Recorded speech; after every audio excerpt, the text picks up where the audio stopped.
आज सर हमारी non financial demand है, हमारी किसी भी तरह की डिमांड नहीं है, लेकिन हमारे शासन सचिव महोदय हमारे विभाग में जब से आए हैं तब से इन्हें तानाशाही आदेश दिन प्रतिदिन निकाल रहे हैं और रोज़ाना एएमएस सॉफ्टवेयर पे अटेंडेंस के नाम पे महिलाओं को वीडियो कॉल किया जा रहा है। उनको जो सीसीएल पे सीकर में हमारी एक महिला साथी थी, सीसीएल पे होने के बावजूद भी उसको निलंबित कर दिया। इस तरह से हमारे 50 से 60 साथियों को निलंबित अब तक किया जा चुका है। आज हम इसी बात को लेकर आए कि ऐसा तानाशाही अधिकारियों को हमारे विभाग से विदा किया जाए। मेरा नाम परमानंद मीना, राजस्थान पशु चिकित्सा कर्मचारी संघ जिला शाखा कोटा का मैं जिलाध्यक्ष हूँ। हमने सर इसी क्रम में सर्वप्रथम हमने जिले स्तर पर है ना कलेक्टर के माध्यम से राज्य सरकार को ज्ञापन दिया था कि इस तानाशाही अधिकारी को यहाँ से विदा किया जाए या इनके तानाशाही रवैये पर अंकुश लगाया जाए, लेकिन सरकार ने शायद हमें हल्के में लिया। और फिर हमने 2 तारीख को यहाँ की प्रदेश कार्यकारिणी की मीटिंग के बाद 4 तारीख को माननीय मुख्य सचिव महोदय के नाम पे राज्य सरकार को ज्ञापन दिया, लेकिन सरकार ने फिर भी हल्के में लिया। आज उसी की बदौलत ये जनसैलाब यहाँ उमड़ा है। सर मैं अजमेर से आया हूँ, हंसराज गुजर, वीटीएस से जिलाध्यक्ष राजस्थान अजमेर। सर मेन चीज़ ये है कि हमारा जो महिला साथी है पशुधन निरीक्षक सीकर के अंदर पोस्टेड है, उसने सीएल मतलब ग्रुप के अंदर डाली थी और वो छुट्टी पे थी, आकस्मिक अवकाश उसने डाला था, फिर भी वहाँ के जोन साहब ने उसको मतलब निलंबित कर दिया है। सबसे बड़ा आक्रोश तो वो है। और हमारे पास कोई भी साधन उपलब्ध नहीं है, फिर भी हमारे से मतलब अटेंडेंस जो ऑनलाइन ली जा रही है, पहले हमारे संसाधन उपलब्ध करवाए, उसमें डाटा रिचार्ज करवाए, तब जाके हमारे सभी साथी उसको ऑनलाइन पर एमएमएस के लिए हम सहमति प्रदान करेंगे। और हमारे पास जो आज नर्सेज है, आयुर्वेद है, उनके समकक्ष 3600 जैसे हम 2800 ग्रेड पे बैठे हुए हैं, हमारे को 4200 ग्रेड पे दी जाए। इससे पदनाम परिवर्तन के लिए हम सरकार का धन्यवाद देना चाहते हैं, लेकिन हमारा जो ग्रेड पे है मात्र ही 2800 ग्रेड पे हम अटके पड़े हैं। काफ़ी लंबे समय से हमारी मांग है और एमएस को लेकर और हमारी महिला साथी को सस्पेंड को लेकर, और हमारा सब साथी आज पूरा राजस्थान यहाँ पर आया है और हमारी ये मांगे नहीं मानेगी। इससे भी बढ़ चढ़ कर हम अगले आने वाले दिनों में शानदार धरना और आंदोलन करते रहेंगे। धन्यवाद। राम राम साहब। करौली जिला से आया हूं, मेरा नाम नल सिंह मीना है। हमारे संघ के द्वारा, कर्मचारी संघ के द्वारा जो भी कर्मचारी संघ आया हुआ है, ये एक हमारे अधिकारी द्वारा अनलीगल तरीका से आदेश पारित कर दिया गया है, जिनको सस्पेंड भी कर दिया गया है। और उनकी मांग को लेकर हम यहाँ पर आए हैं और हमारे कर्मचारियों की काफ़ी सारी ऐसी समस्या है जिनको लेकर हमने ये धरना दिया है। और जैसे कि हमारे पास में संसाधन उपलब्ध न होने के कारण भी हमारे ऊपर अनर्गल तरीका से आदेश पारित कर दिए जाते हैं और उन आदेशों के तहत हम पे कार्य करवाया जाता है। जिस कार्य में करने में हम सक्षम नहीं हैं, उन कार्यों को भी हमारे द्वारा करवाया जाता है। एक डॉक्टर का जो काम होता है उसको भी हमारे द्वारा करवाया जाता है। दूसरा, हमारे जो पशु चिकित्सा संघ है हमारे कर्मचारियों के प्रति सजग है, और इसीलिए सजग है क्योंकि हमारे पास में कोई संसाधन नहीं है। संसाधन न होने के कारण भी हमारे ऊपर ज़बरदस्ती ये थोपे जाते हैं आरोप, और उसके बावजूद हमें निलंबित कर दिया जाता है।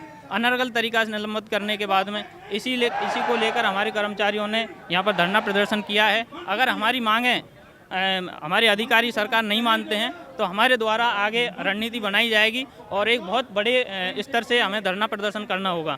हमारे साथी सभी साथ में हैं, यही कह के मैं अपने नाम देता हूँ। आप कहाँ से हैं? सर मैं 12 जिले से आया हूँ, राजस्थान पशु चिकित्सा कर्मचारी संघ का एक सदस्य हूँ। हम यहाँ पर प्रदेश के आह्वान पर आए हैं क्योंकि जब से प्रमुख शासन सचिव द्वारा अनर्गल आदेश जो हमारे संवर्ग को दिए जा रहे हैं और डॉक्टर्स हैं और जो हमारे अधिकारी हैं वो बिना देखे उन चीज़ों को सिर्फ लागू किए जा रहे हैं। हमारी मांग ये है कि हमें पहले संसाधन उपलब्ध कराए जाएँ, उसके बाद आप आगे के हमें आदेश प्रेषित करें। लेकिन देखा गया है कि जो हमारी महिला शक्ति हैं, जो हमारे इसमें डिपार्टमेंट में महिलाएं लगी हुई हैं, उन्हें वीडियो कॉल कर करके एक तरीके से मानसिक रूप से प्रताड़ना दी जा रही है, तो ये बिल्कुल गलत है। ये उसी का आप देखिए, आज यहाँ पर 5000 से ज़्यादा लोग आए हैं।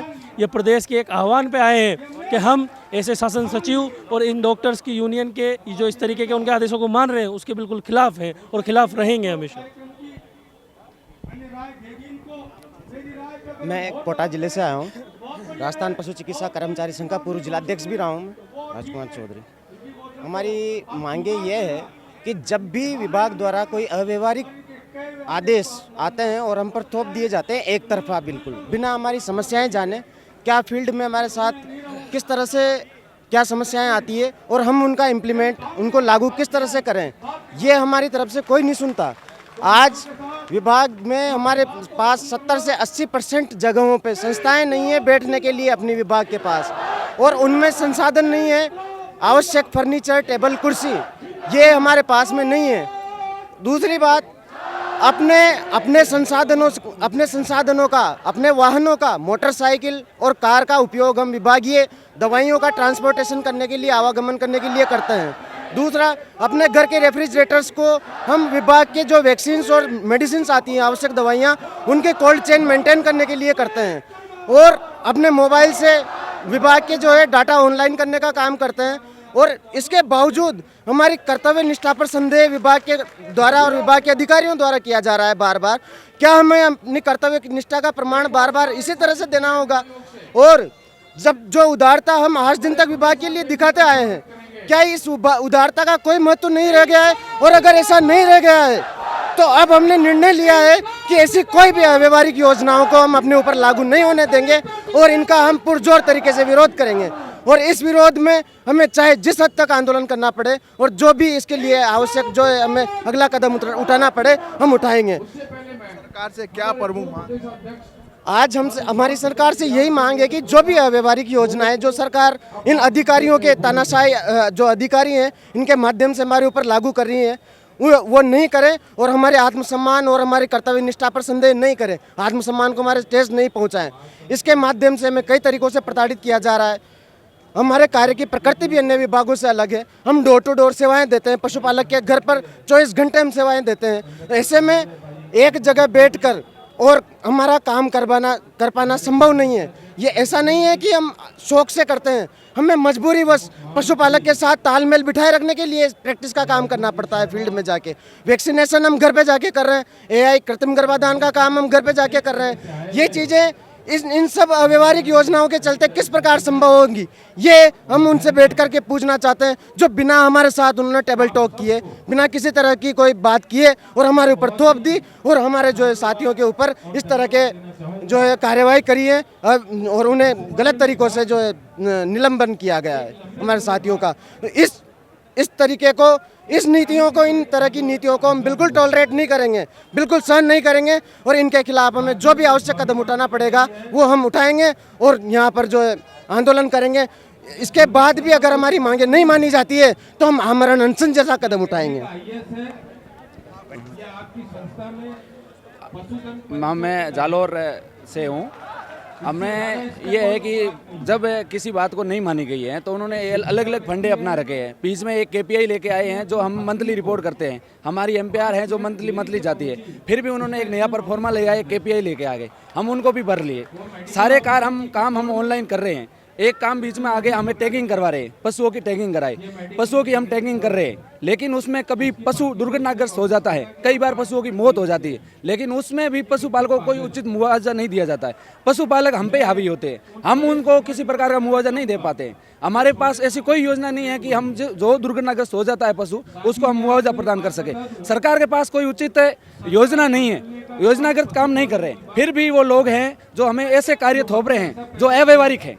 जैसे हमारे संस्था है, कई बार संस्था है जो हर पंचायत स्तर पर संस्था खोल दी है, लेकिन उसमें किसी प्रकार के संसाधन, बैठने के लिए कुर्सी नहीं है। हम खड़े ऑनलाइन काम करवा रहे हैं, हमसे बैठने के लिए कुर्सी नहीं है, टेबल नहीं है, दवाइयाँ रखने के लिए कोई इंस्ट्रूमेंट नहीं है। हमें LN2 भरने के लिए, जाने के लिए हमारे कोई व्हीकल नहीं है, हमें कोई सेवा नहीं दे रही है कि हमें LN2 हमारी संस्था तक पहुंचाई जाए, मेडिसिन हमारी संस्था तक पहुंचा जाए। हम किराए के साधन लेके हम संस्था दवाइयाँ लेके आ रहे हैं, फिर भी हमें ऐसी व्यवहारिक बातें ये अपना के हमें सस्पेंड कर रहे हैं और हमें ये भी कह रहे हैं कि ये जो कर्मचारी हैं जो कार्य नहीं कर रहे, जबकि इतनी निपुणता से पशुपालन विभाग में हम जो पशु चिकित्सा निरीक्षक हैं, पशुधन प्रसार अधिकारी है, जो जितना काम कर रहा है किसी विभाग में, हमारे पूरे विभाग में और कोई कर्मचारी इतना काम नहीं कर रहा है। सारी योजनाएं हैं जो हम पे निर्भर है। यदि इसी प्रकार का ये रवैया रहा अधिकारियों का और हमारे सचिव महोदय का, तो हम बिल्कुल शटर डाउन कर देंगे, हम निडल डाउन कर देंगे और बड़ा आंदोलन करने के लिए हम तत्पर होंगे। ये इस बात को सर, हम तो महिला कर्मचारी हैं, हम तक कट्टे उठाते हैं दवाइयों के कट्टे उठाने पड़ते हैं। गाड़ी वहाँ तक आती नहीं है कि सब सेंटर गली में है कि कहाँ है कहाँ नहीं है, कोई मतलब नहीं है। हम खुद सफाई करते हैं, हम खुद LN2 भरवाने जाते हैं, कहाँ पर क्या गिर जाए, मतलब इतने बड़े बड़े भारी भारी जार होते हैं। तो हमारे लिए क्या है, ना तो कोई है वहाँ पे, और दूसरी बात फिर भी इतना ज़्यादा ईमानदारी से काम करते करते भी इतना ज़्यादा मेंटल प्रेशर कैसे सहन करेंगे? कुछ तो बोलना ही पड़ेगा ना हमें। हम क्या शिकायत करें, हमारी कौन सुन रहा है? इसीलिए तो हम यहाँ आए, हम इसीलिए यूनियन के माध्यम से यहाँ पे आए। अब जहाँ तक हमारी सुनवाई नहीं होए, हम तो हैं यहाँ पे, देखते हैं हम क्या होता है। सर देखो, ये जो वीडियो कॉलिंग वाला जो है, ये बिल्कुल, अब बच्चे को लेके हम जयपुर तक पहुंच गए तो इससे बुरी कंडीशन हमारी क्या हो सकती है, मतलब हाँ। और बच्चों को लेके हम नौकरियां करें, प्रेग्नेंट लेडी भी है और सारी और बाकी जो और लेडीज भी है, उनकी मानसिक स्थिति पूरी खराब हो रही है, एक्सीडेंट हो रहे हैं। कोटा में मैं दो बार में गिर चुकी हूँ, दो बार मेरा एक्सीडेंट हो चुका है। इसके जिम्मेदार कौन है? कभी AAR को उठाते हैं, कभी हम कट्टे, मिनरल मिक्सचर के कट्टे उठा के लाते हैं, स्टोर में जमाते हैं सारे, वही हमारी सारी जिम्मेदारी हमारे ऊपर ही दे दी लेडीज़ों के ऊपर। तो फिर या तो फिर हमारे जलधारी की जो भी पोस्ट है वो क्रिएट करो, वैक्सीनेशन के लिए पूरी एक जिम्मेदारी दो किसी को फील्ड में, ताकि वो प्रॉपर तरीके से उनका काम करेंगे, हम हमारा रिकॉर्ड कंप्लीट करेंगे। और जो MS की बात रही, उसका भी हम पूरा उसमें सहयोग करेंगे। और अगर नहीं करते हमारे साथ, कुछ भी हमारी मांगे पूरी नहीं होती, तो हम कुछ भी ऑनलाइन काम वर्क पूरा नहीं करेंगे। पूरा हमारे लिए हम या तो फिर सेंटर को संभालेंगे, फिर भाई यही हमारी मानसिक स्थिति थोड़ी खराब करेंगे। हमारा घर भी है, हमारा परिवार है, सुमित शर्मा जी सर का भी परिवार है, वो खुद संभालते हैं सारी चीज़ों, तो हमारा भी तो है ना। हम बच्चों को लेकर जयपुर तक आ रहे हैं, 3 बार मेरा एक्सीडेंट हो चुका है। एक महिला कर्मचारी के पास तो वैसे सभी बहुत के जिम्मेदारी साथ ये कंडीशन हो रही है कोटा के अंदर भी, कभी कौन गिर रहा है, कभी कौन गिर रहा है, इतना एक्सीडेंट हो रहा है। इनको यहाँ पे सूचिंग हो रखी है मेरे, देख सकते हो आप। ये सूचिंग उसी की वजह से हुए। HS का वैक्सीनेशन एंड टाइम पे बोला उन्होंने, शाम के टाइम में ड्यूटी टाइम खत्म था, कंप्लीट खत्म था, 3 बज चुके थे। उसके बाद भी नोडल अधिकारी ने फोन किया कि वैक्सीनेशन करवाना है फील्ड में, फिर भी मैं गई, जबकि मेरी ड्यूटी भी नहीं थी उस गांव में, वो मेरी पंचायत का, मेरे सब सेंटर का गाँव नहीं था। उसके बाद भी मैं गई, मैंने काम करना चाहा, उस बीच में मेरा एक्सीडेंट हो गया। संस्था ऐसी दे रखी है जहाँ पे कोई सुविधा ही नहीं है, कब गिर जाए पता ही नहीं है। उसकी जिम्मेदारी कौन ले रहा है? विभाग ले रहा है उसकी जिम्मेदारी। मतलब ऐसी कंडीशन है, आपको मैं बता नहीं सकती। मतलब बिल्कुल जर्जर बिल्डिंग है, कुछ नहीं है, टेबल है ना, कुर्सी है ना, कोई कुछ भी नहीं है। सेंटर केवल कहने का सेंटर बोल सकते हैं उसको, व्यवस्था वहाँ पे कुछ भी नहीं है। आने जाने तक रास्ते क्लियर नहीं है। ट्रेविस के लिए बोल दे, ट्रेविस के लिए जगह तो दूँ हमें, ताकि हम ट्रेविस लगा सके पशु के लिए। फिर भी हमने कर रखी व्यवस्था, हमारे स्तर पर हमने कर रखी, लेकिन अब ये ऑनलाइन अटेंडेंस का कर दिया बीच में ही। तो इसको है हमारा लेके वीडियो कॉल का है, तो वीडियो कॉल गर्ल्स स्टाफ है, किसी के फैमिली इशू होते हैं, किसी के और भी बहुत सारी चीज़ें हैं, सबके लिए पॉसिबल थोड़ी है वीडियो कॉल पे कॉल अटेंड। विभाग में से हो रहे हैं ना, विभाग में से हो रहे हैं, बहुत सी फीमेल स्टाफ के पास कॉल्स आए हैं। और काफ़ी सारा स्ट्रेस होता है, बहुत सारी चीज़ें हैं। फील्ड में काम करना इतना इजी थोड़ी होता है।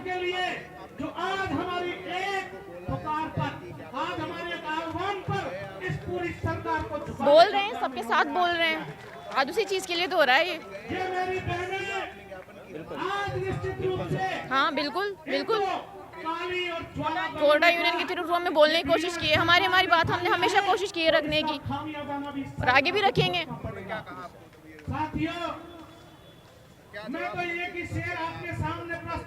अभी तक तो हमें कोई पॉजिटिव रेस्पॉन्स दिख नहीं रहा है, लेकिन अब जब आज यहाँ सब इकट्ठा हुए हैं, तो जो भी रहेगा इनका रहेगा आगे का। मेरा दीक्षा मीणा, कोटा से, नोडल सुल्तानपुर। सब लड़कियां परेशान है कोटा के अंदर भी, पूरे राजस्थान में टोटली लड़कियां परेशान है, मानसिक तौर से बिल्कुल टॉर्चर हो चुकी है कि क्या करें। अब कुछ भी कोई रास्ता नहीं है हमारे पास में, जो भी होगा सरकार के हाथ में। जो भी अगर वो सोचती है हमारे लिए अच्छा सोचती है तो वो एक गुड बेस्ट हमारे लिए, लेकिन बाकी लड़कियों का एक्सीडेंट, किसी का भी कोई कर्मचारी का एक्सीडेंट, तो वो खुद जिम्मेदार होंगे इसके, बस ये है। और वीडियो कॉलिंग का बिल्कुल जो बिहेव जो कर रहे हैं वो बिल्कुल गलत है लड़कियों के लिए। बहुत सारी लड़कियां ऐसी भी होती है कि बच्चों को साथ लेके जाती है, उनके पर्सनल प्रॉब्लम्स भी होती है, तो वो कहाँ पे क्रिएट करेगी इन चीज़ों को। हाँ, टाइम टू टाइम हम पूरा भी करते हैं, और करना चाहिए भी नहीं, हम मना थोड़ी कर रहे हैं उसके लिए, करेंगे आगे भी करेंगे, लेकिन हमें भी तो कोई सपोर्ट करे, हमारी भी तो समस्याओं को सुने कोई। ऐसे थोड़ी मनमानी किए जा रहे हैं सब। कल के आदेशों में ड्यूटियाँ अलग अलग जगह लगा दी, हमारी एरिया से बिल्कुल आउट 200 किलोमीटर के दायरे में ड्यूटी लगा दी गौशालाओं में। उस गौशाला का मुझे नाम तक पता नहीं है, कहाँ है, कौन सी जगह है, मेरे नोडल से दूर दूर तक कनेक्शन नहीं है उस चीज़ का। वहाँ ड्यूटी लगा दी।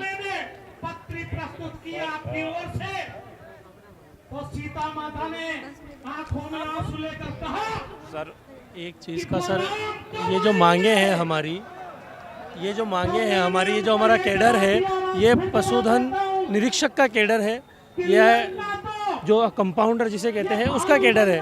अधिकतर न्यूज़ चैनल्स वगैरह जो हैं इसे पशु चिकित्सक तरीके से इंगित कर देते हैं, जो कि गलत है। ये कैडर पशुधन निरीक्षक यानी कि कंपाउंडर का कैडर है, तो जो भी न्यूज़ चलाई जाए वो इसी नाम से चली जाए, पशुधन निरीक्षक के नाम से।